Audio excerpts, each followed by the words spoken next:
Janice. Hello everyone, it's Shay Janice here, back with another video about Married at First Sight.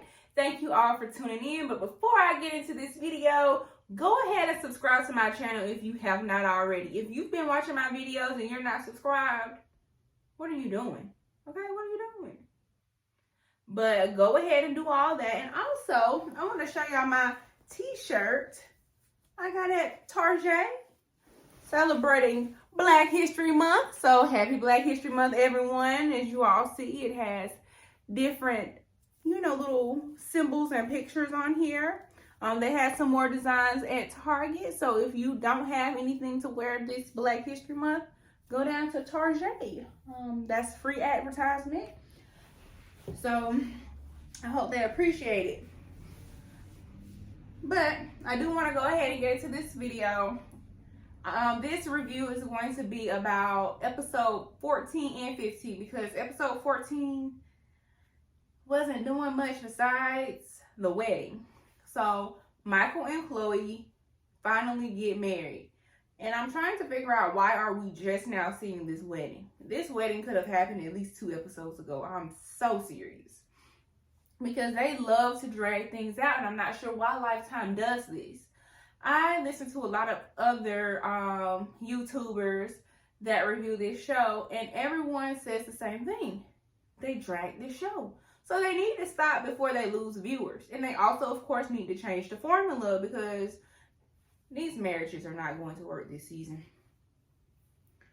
But anyway, I wonder if they decided to rematch Michael with someone because they knew that these other couples were not going to make it and they're trying to have at least one win. I might have said that in the previous video, but I'm trying to figure that out. Like, is this why you all decided to rematch him? So Chloe, I think she was having a little bit of cold feet, but she did go through with it. I thought they were not going to be each other's cup of tea, but they seem to like each other. They're not as off as I thought they would be. Chloe was just going on and on while she was getting her makeup done for the wedding, and I'm like, okay, girl. Okay. And her friends had nothing to say. That was kind of strange. And it's good that Michael admits that he's eccentric, and that if his wife isn't eccentric, he's eccentric enough for them both. So it's good that he has self-awareness. And I'm not sure why, before they got married, they sent in Orion and Brennan to talk to Michael. Like, why? Those are the worst 2 guys of this experience. They do not need to be giving anyone a pep talk, especially Orion. Like, you were married for all of 3 days. 3 days. And I'm still not wondering, I'm still trying to figure out why they didn't want to tell Chloe that this is his second go around. I'm glad he did. But why are y'all trying to front? Y'all didn't choose her first. And that, of course, made her feel like, a second thought. Which I get that, in a sense. But girl, you know how these experts are. A lot of them should have been rematched, honestly. The other cast members joined the wedding besides Pink Hair and Austin. And everyone had positive things to say besides Emily. I don't know what her deal was. Maybe it's because her and Brennan are not in a good spot or ever have really been in a good spot. Because she said nothing stood out to her, when they met each other and, they had the wedding ceremony. She didn't think Michael and Chloe, I don't know, I guess were reviving in her eyes. And then Claire is referring to Cameron still as her husband. Girl, if the producers had said, don't tell them about nothing, okay? I would have been like, I can't do that. Like, I'm not about to sit here and lie to this girl. Like, everyone knows in this experiment, people are not going to make it. So I would have just been like, yeah, we didn't make it. Okay? We didn't make it. And then, like, I feel like they were acting super fake, especially Orion. He asked Lauren if she wanted to talk.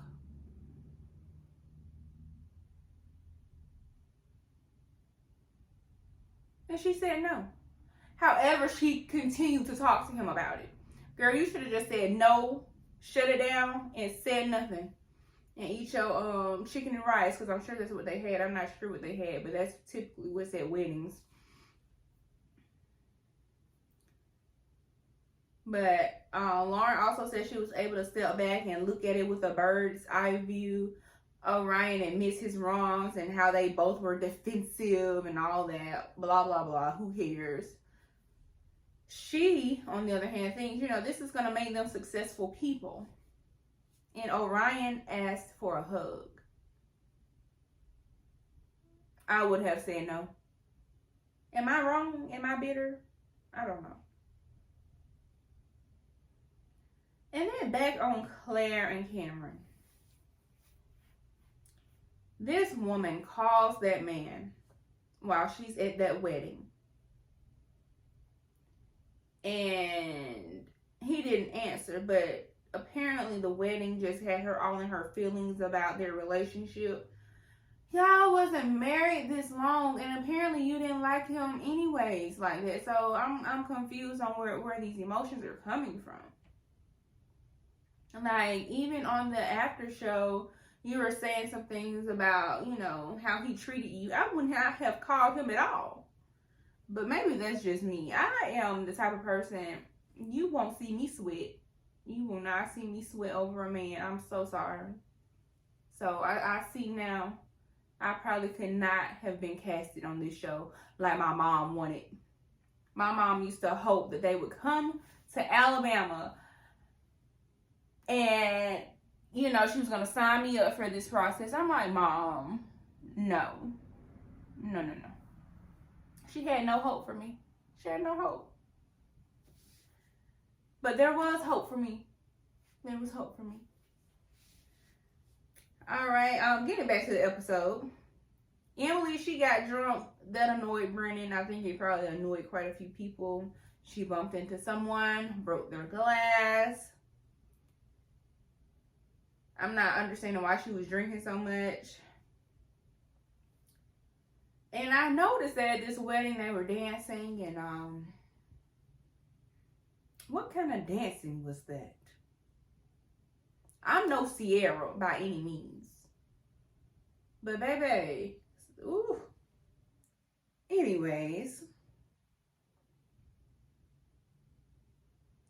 Then, going on to that night, Chloe is insecure, I think, because she does not want him to say anything about her not having makeup on. Girl. When this man signed up for this process, he knew he was going to have to see a woman without makeup. I don't understand things like that at all. I really don't. Anyways, moving on to episode 15. We find out that Chloe was having some panic attacks, and I think that's a bit normal in a sense, because you got cameras around, you just married a stranger, so that's understandable. And I noticed that they took their honeymoon somewhere local. They sent them somewhere local, but it was a nice resort from what I could see. Chloe likes the location and says that was in her zen. Yet when they get to the hiking and mountain climbing activity, she was nervous. But she made it. Honestly, you wouldn't catch me mountain climbing at all, baby. I had a panic attack doing a zip line, and I had zip lined before. I don't like things like that. We also learn Michael's ethnicity. He is Filipino and Greek, and that he has not told his mom about his new wife. His mom knew about the first time around, but he has not told her about this time around. he only informed his sister and asked her not to tell their mom. His mom really didn't like the process, and I guess when it didn't work out the first time, it kind of, I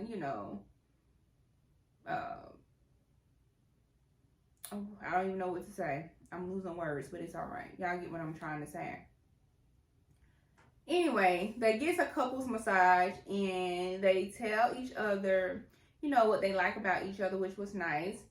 And they kind of was going on, and the massage therapist was like, oh, she said, oh, y'all can massage each other now or something. I don't know, but it was kind of weird. What's going on? Like, is that normal? Do you get a massage and then they let you take over? I don't know. I think that Chloe is emotionally overwhelmed, and she has emotions that she hasn't had before with any of her exes. That's what she said. And she said she doesn't know if she can do this. So she's definitely overwhelmed, but I know that she's definitely going to try because she wants to be married.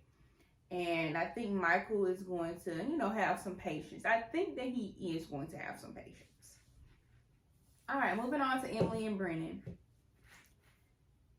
They are practicing communication skills with a cutting board because apparently they don't listen to each other. Brennan states that he cares about Emily and doesn't want to lose her. But she says she feels like she's losing herself. She feels like she has a different expectation now because of how he speaks to her. She doesn't even feel like his friend, and that is not good at all. And she said that someone pointed out at Chloe and Michael's wedding that they don't seem like they're friends. And we come to find out that that person most likely was Claire because she keeps saying it.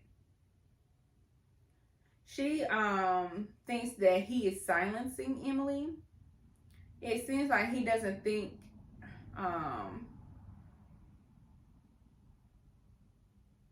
he doesn't seem like he thinks that he's doing anything wrong. And he is. He needs therapy. And I think that Emily checked out because she just kind of let her expectations go. Anyways, they meet with Dr. Cal, and she says she's afraid of saying the wrong thing that will set Brennan off because he is sensitive. Emily is happy and says that she will leave if she didn't care about him. That's what she told Pastor Cal. Girl, stop lying. You are not happy. You are not happy. If you have no expectations, if you feel like you are losing yourself, if your friends are telling you that he is silencing you, how are you happy? Girl, you're not making sense. Don't lie. And I think she probably said that because she didn't want to set Brennan off, to be honest. But girl, keep it real at all times. I think that she is a caring person, but that doesn't equal being happy. She just doesn't want to give up. So, Pastor Cal wanted to show them their pre-interviews when they were going through the selection process. And in Brennan's pre-interview, he states that he is coachable and that he admits to being sensitive. However, we do know that he is sensitive, but he is not coachable because Dr. Peel has tried to give him tips, said he needs therapy, but he doesn't want to take that advice at all. So how is he coachable? He's not. And I think the friendship word has stalled Brennan and Emily, honestly. And Pastor Cal said they should not have, tried to be friends per se, that is going to, diminish what they're trying to accomplish, which is a marriage. Emily, in her pre-interview, she pretty much seems like the same person. Brennan agrees. And when it came to his pre-interview, Emily was like, yeah, he is sensitive, but, this is kind of different. His actions are different from what he's saying. So Emily speaks to a friend about the situation, and I noticed that there are a lot of video calls this season with friends. Why are we doing this? Why? We learned that Brennan doesn't want to fall in love. I think he does not want to fall in love, which is weird because you signed up to fall in love because you want to be married. Make it make sense. Okay, on to the last couple. I'm not going to keep you all. Austin and Becca. They went to visit Austin's granny in Philly. And then we see when they return home, apparently they had no intimacy because he was allergic to the cats.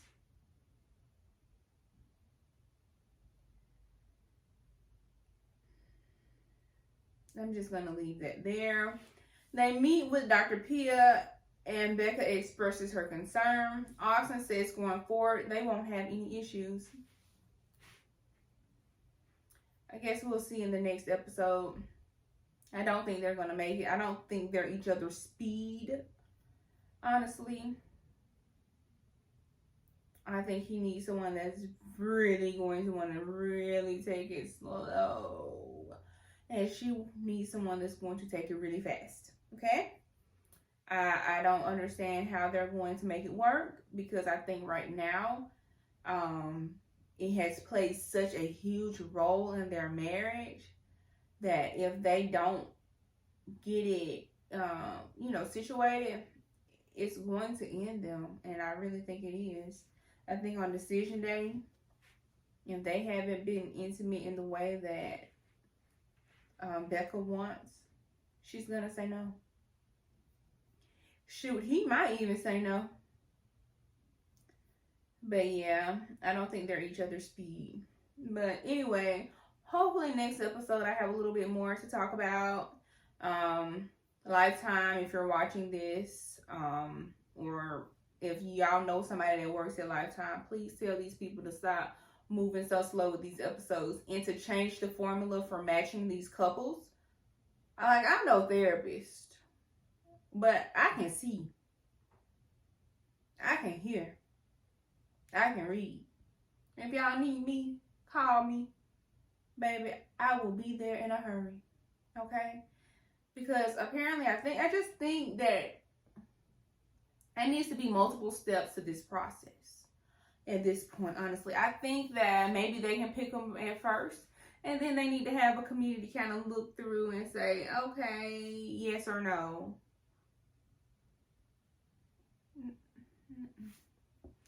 But anyway, thank you all for watching this video. Please come back to my channel. If you have not subscribed, go ahead and do so. And let me know what you all are thinking about this season. Go ahead and comment and let me know. And let me know what you think should happen going forward with the experts picking the couples. All right, thank you all. Love you.